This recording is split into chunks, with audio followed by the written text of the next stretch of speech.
Good morning guys, I hope आप सभी बहुत अच्छे होंगे। दोस्तों, आज के इस वाले वीडियो के अंदर हम बात करने जा रहे हैं पाई नेटवर्क के बारे में कि अभी लेटेस्ट में क्या चल रहा है। सारी इन्फॉर्मेशन आज की इस वाली वीडियो के अंदर आपको मिलने वाली है, तो वीडियो को शुरू से लेके आखिर तक देखना।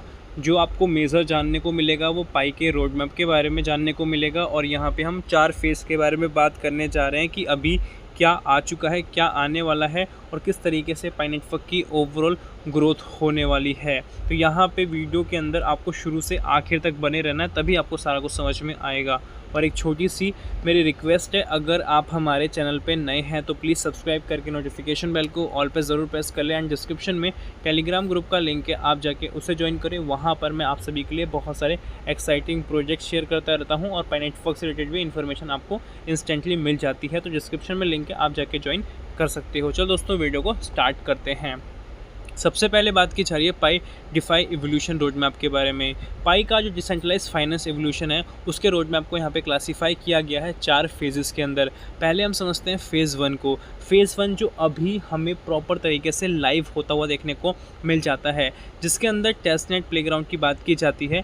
क्रिएट हो रहा है टेस्ट टोकन्स, जो कि यहाँ पे प्रॉपर तरीके से स्टार्ट किए जाते हैं, क्रिएट किए जाते हैं टोकन्स वगैरह को, उसको टेस्टिंग वगैरह किया जाता है। Experiment with DEX and AMM, ठीक है। एक्सपेरिमेंट यहाँ पे होता है डिसेंट्रलाइज एक्सचेंज और AMM के अंदर, और यहाँ पे प्रोवाइड किया जाता है लिक्विडिटी पूल्स, ठीक है। क्या प्रोवाइड किया जाता है? लिक्विडिटी पूल हमें देखने को मिल जाता है, और यहाँ पे सिखाया जाता है डिफाई के बारे में बेसिक क्या है, जिससे कि आप रिस्क से बच सकते हो। डिसेंट्रलाइज फाइनेंस का जो बेसिक होता है वो बताएंगे, जिससे होगा क्या, जो रिस्क होता है उससे हम बच पाते हैं।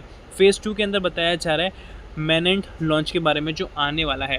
उसके अंदर हमें क्या देखने को मिलेगा, पाई का जो रियल लिक्विडिटी है वो आपको एडिट होता हुआ देखने को मिलेगा, और पाई का स्टेबल जो कॉइन है पाई USD और पाई CNY, वो आपको यहाँ पे देखने को मिल जाएगा। स्टेबल कॉइन का मतलब वो है जो कॉइन एक ही वैल्यू पे बेसिकली रहता है। जैसे USD का आपको पता है कि $1 के आसपास है, वो ना ज़्यादा होगा ना बहुत कम होगा, वो 1 के आसपास रहेगा। बहुत ही ना के बराबर आपको माइनर चेंजेस देखने को मिलते हैं वैल्यूएशन के अंदर।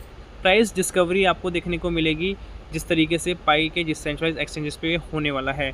उसके बाद सिक्योरिटी कंप्लायंस की बात की जा रही है, जिसके अंदर सिक्योरिटी का आपको समझ में आ रहा है, कंप्लायंस का भी आप सभी को समझ में आ रहा है, जिसमें कि प्रॉपर लेजिट तरीके सारी चीज़ें होने वाली है एंड सेफ़ एंड सिक्योर सारी चीज़ें होने वाली है। फेज़ 3 के अंदर लिखा गया है इकोसिस्टम ग्रोथ। इकोसिस्टम ग्रोथ के अंदर हमें बहुत सारी चीज़ें जानने को मिलती हैं, जिसके अंदर डिसेंट्रलाइज फाइनेंस की बहुत सारी डिफरेंट एप्लीकेशंस है। इंपॉर्टेंटली यहाँ पे शेयर किया गया है लैंडिंग को लेके, स्टेकिंग, यील्ड फार्मिंग को शेयर किया गया है।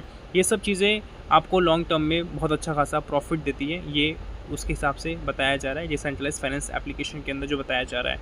डिफाई एंड NFT के बारे में बताया जा रहा है, जो कि पाई टोकन द्वारा ही आपको देखने को मिलेगा। गेम भी अब धीरे धीरे करके क्रिप्टो की तरफ शिफ्ट हो चुके हैं। NFT आप समझ पा रहे हो, नॉन फंजिबल टोकन्स की बात की जाती है, जो कि इंटेंजिबल होते हैं। आपको मैं यहाँ पे थोड़ा और समझाऊँ NFT को लेके, तो जो आप टेंजिबली देखते हो, जैसे कि मोनालिसा की आप पेंटिंग देखते हो, पूरे वर्ल्ड में एक ही है और वो बहुत एक्सपेंसिव है, बट वो टेंजिबल है, उसको आप छू सकते हो, देख सकते हो, ठीक है। बट जो NFTs होती है उसको आप देख सकते हो, बट उसको आप छू नहीं सकते, और ये डिजिटल फॉर्मेट में होती है, उसी को NFT बोलते हैं। और अभी के टाइम पे NFT बहुत ज़्यादा पावरफुल एसेट बन चुकी है। उसके बाद मर्चेंट एडॉप्शन की बात की जा रही है, जो कि स्टेबल लिक्विडिटी आपको देने वाला है। मर्चेंट एडॉप्शन आप समझ पाओगे, अलग अलग जो ई-कॉमर्स प्लेटफॉर्म्स होते हैं या अलग अलग जो प्रोडक्ट्स होते हैं, उसकी बेसिकली यहाँ पे बात की जा रही है। डाउ गवर्नेंस फॉर पूल एंड ट्रेजरीज़ की बात की जा रही है, ठीक है। डाउ गवर्नेंस और पूल ट्रेजरीज़ किस तरीके से होने वाली है, उसके बारे में प्रॉपर तरीके से यहाँ पे हमें देखने को मिल जाता है, ठीक है। उसके बाद फेज़ 4 के अंदर ग्लोबल इंटीग्रेशन से किस तरीके से विश्व भर में ये इंटीग्रेट करेगा, जोड़ेगा अपने आप को। तो यहाँ पे कुछ टेक्निकल तरीके से बात की जा रही है, जो आने वाले समय के अंदर आपको बहुत ही रियलिस्टिक तरीके से देखने को मिलेगा। फर्स्ट पॉइंट के अंदर क्रॉस चेन ब्रिजेस की बात की जा रही है, इसके अंदर पाई आपको कनेक्ट होता हुआ देखने को मिलेगा इथेरियम के साथ, IBSC के साथ, ठीक है। उसके नीचे ग्लोबल रेमिटेंस देखने को मिलता है, मतलब इंटरनेशनल ट्रांजैक्शन की बेसिकली यहाँ पे बात की जा रही है। आप सिंपली पाई की फॉर्म में कर पाओगे। आप जो अभी ट्रेडिशनल बैंकिंग सिस्टम यूज़ कर रहे हो उसको आपको यूज़ करना नहीं पड़ेगा, डायरेक्टली आप पाई की फॉर्म में पेमेंट कर पाओगे, जिससे कि आपका टाइम भी बचेगा, स्पीड भी आपको बहुत हाई फाई मिलने वाली है, और आपके चार्जेस भी, फ़ी भी बेसिकली ना के बराबर होने वाली है।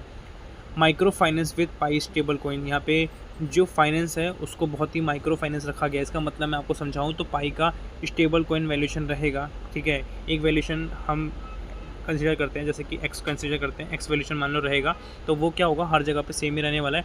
अगर आपको नॉर्मल चीज़ें बाय करनी है, एक्स्ट्रॉर्डिनरी बाय करनी है, उस हिसाब से आप बाय कर पाओगे। जिस तरीके से आपको मान लो एक टॉफ़ी लेनी, तो आप उसको लिए 1 रुपीज़ पे करोगे। अगर आपको मान लो एक आईफोन लेना है, अभी लेटेस्ट वाला लेना है, 17 वाला लेना है, तो उस हिसाब से 1.34 लाख के आसपास आपको पे करना पड़ेगा, ठीक है। तो वैल्यूशन कहीं ना कहीं स्टेबल हो गया है। उस तरीके से आपको यहाँ पे पाई का भी स्टेबल देखने को मिलेगा और ग्लोबल लेवल की जो ट्रांजेक्शन्स है वो बहुत ज़्यादा ईजी हो जाएंगी। AI एजेंट्स आपको देखने को मिलेंगे, आर्टिफिशियल एजेंट्स देखने को मिलेंगे। पाई डिफाई फॉर ऑटोनोमस फाइनेंशियल, ठीक है। पाई का जो डिसेंट्रलाइज फाइनेंस है वो ऑटोनोमस फाइनेंस हो जाएगा, मतलब ऑटोमेटिकली आपको ये प्रॉपर तरीके से रन होता हुआ देखने को मिलेगा। डिसेंट्रलाइज पाई फाई की बात की जा रही है, ठीक है, जो कि पाई का फाइनेंस होने वाला है।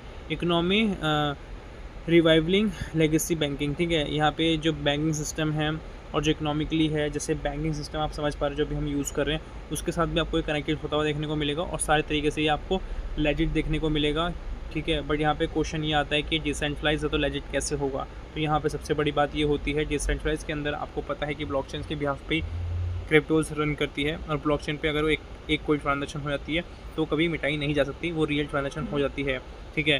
तो यहाँ पे सबसे बड़ी बात जो बनती है किसी प्रोजेक्ट के अंदर, उसकी लेगेसी, उसकी लेगेसी बेसिकली कितना वो लेजिट है, कितना वो रियल है। वो रियल कैसे निकलता है, वो अपने यूज़र स्पेस के बिहाफ पे निकलता है, कितने KYC वेरीफाइड है और किस तरह की KYC बेसिकली यहाँ पे की गई है, कितनी रियलिस्टिक की गई है। तो आप देख पाओगे पाई के अंदर KYC को लेकर शुरू से ही फोकस किया जा रहा है और यही सबसे इंपॉर्टेंट बात पाई को बनाता है। और इसी तरीके से जो बैंकिंग सिस्टम है वहाँ पर भी आपको ये देखने को मिलेगा और यही था पाई का DeFi revolution road map. I hope so कि आपको समझ में आया होगा।